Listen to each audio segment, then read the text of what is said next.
of mine and clients would be based on email, and I don't think that's as effective in achieving my goals. I also um, I also want to say something about the downside. Because of the working hours I do, and because of the flexibility in my working hours, it means that I'm always on.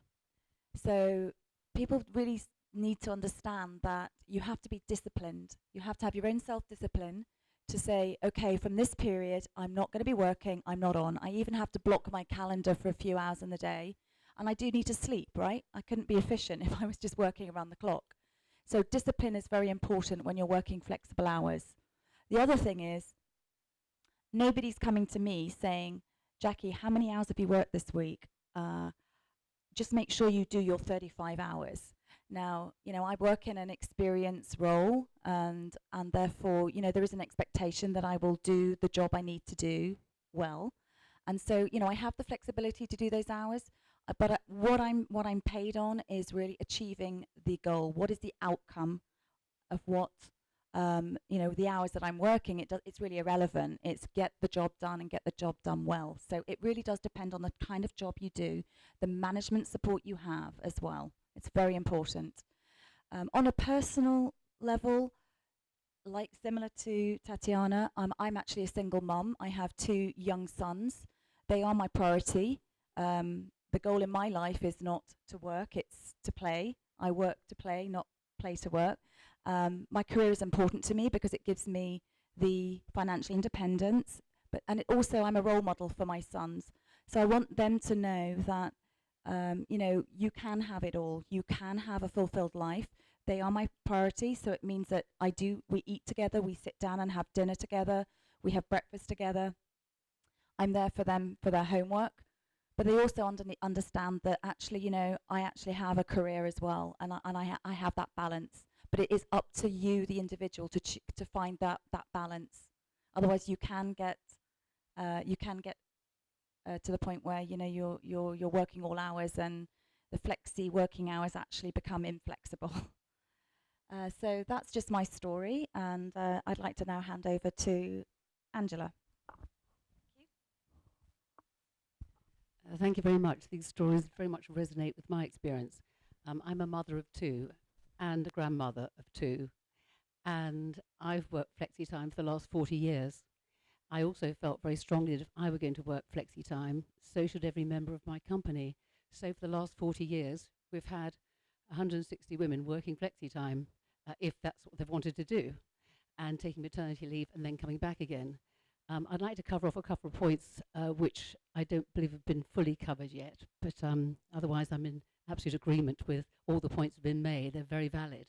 And that is that we now also have, following the stats on men's opportunities, and following also on the fact I have a girl and a boy as my children, I feel as protective as men toward men as I do towards women.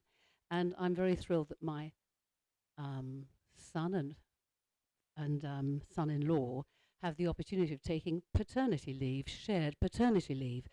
And I think statistically it's also very interesting that in one company, out of 15,000 members of staff, only one other man has ever asked for it. Very interesting. They haven't been able to refuse. They're a law firm, so they can't do that, can they?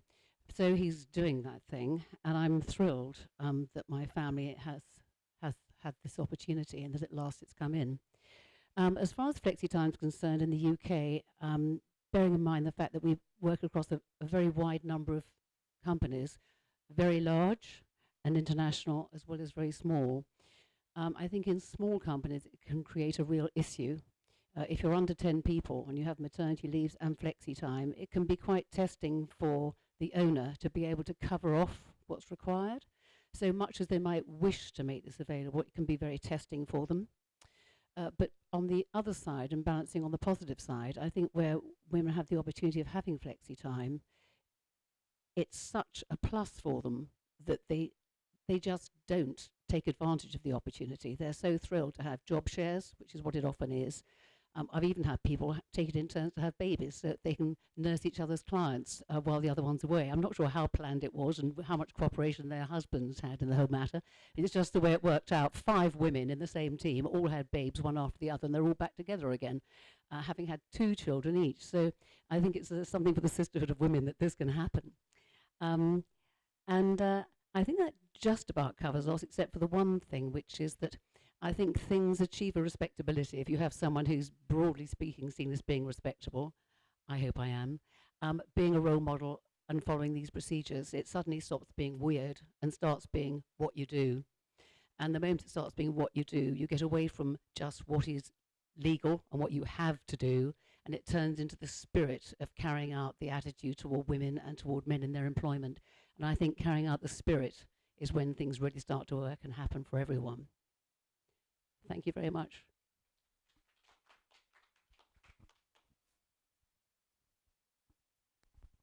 Thanks, Angela, for giving the perspective. So here's what I have to share. And like I mentioned earlier on, Catalyst is a research firm doing research in what helps women and men stay longer in the workplace, develop and retain and grow.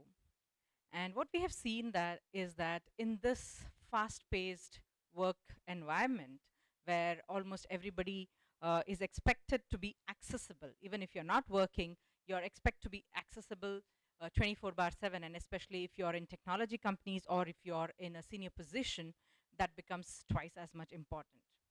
And what we have seen through our research is that while it is the women who utilize the flexible options, men also want it as much.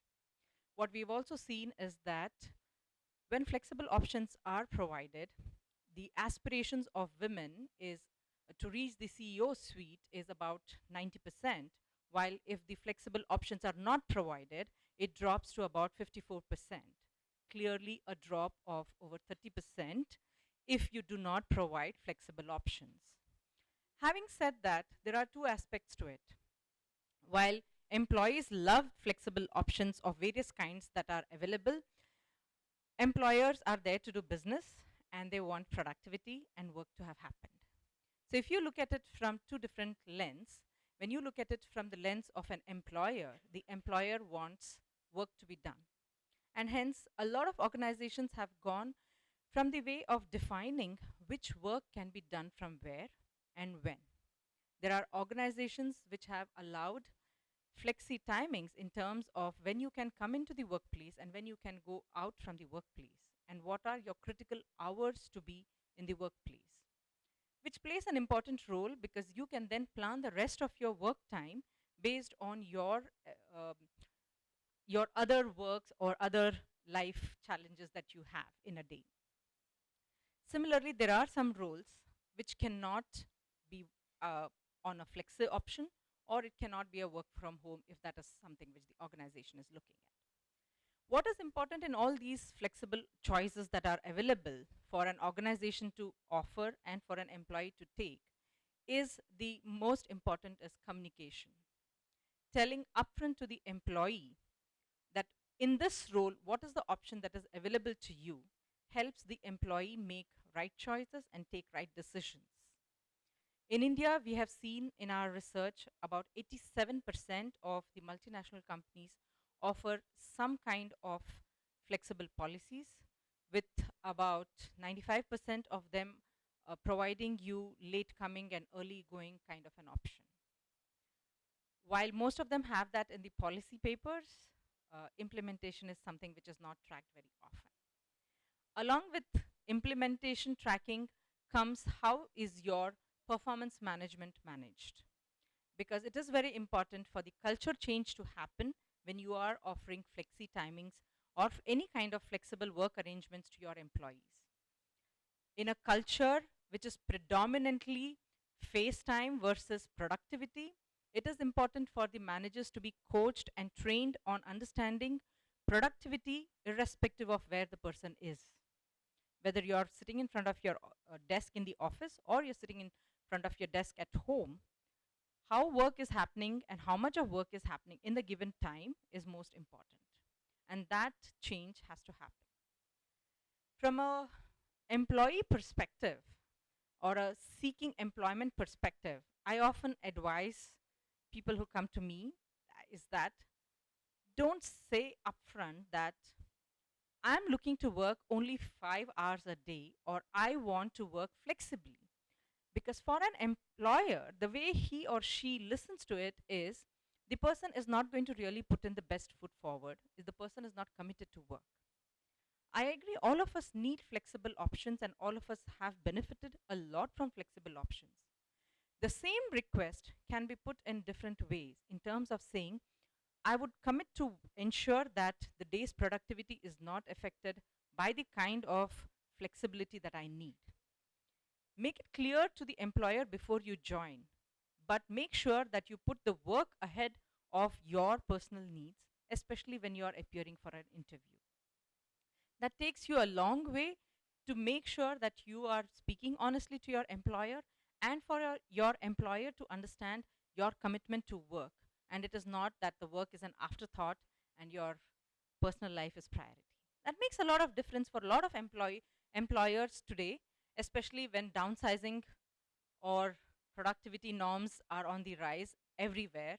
Profitability is the name of the game, and wherever they don't see that happening, things change very drastically. All of us have used productivity, and my small story is that I used to work in an organization where manager had to approve any kind of flexibility that you had to take. Otherwise, you had to punch in at a specific time and punch out after a specific time. And I was perpetually running. Bangalore is where I hail from, and I don't know if many of you have heard of this. The traffic in Bangalore is monstrous, horrifying, and there were no exceptions given to you, irrespective of the kind of traffic you got stuck in. You had to be at the office at 8:30 a.m. and you had to be come what may. So there have been times when I've left home early as 6:30, when I've known that there are going to be some problems, leaving a small child behind, tears in my eyes because I know I'm going to be spending 3 hours in the traffic and nothing that I can do. Same thing when you're coming back, it was only after the specific number of hours that you had to put in, irrespective of whether you had some work to do or not to do. Obviously, my thought process in that organization was not very great.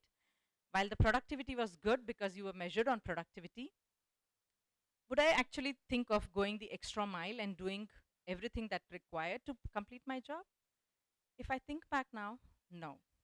Today I'm working at Catalyst, which walks the talk, where 60% of us work from home, are allowed to work flexibly, decide our hours. I think I'm far more responsible, far more productive. I go the extra mile every time that there is something to be done.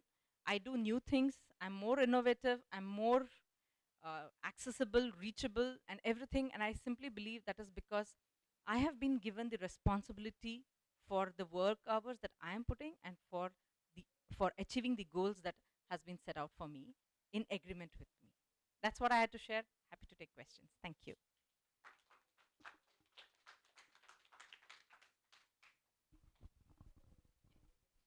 Hello. I just really enjoy hearing all of your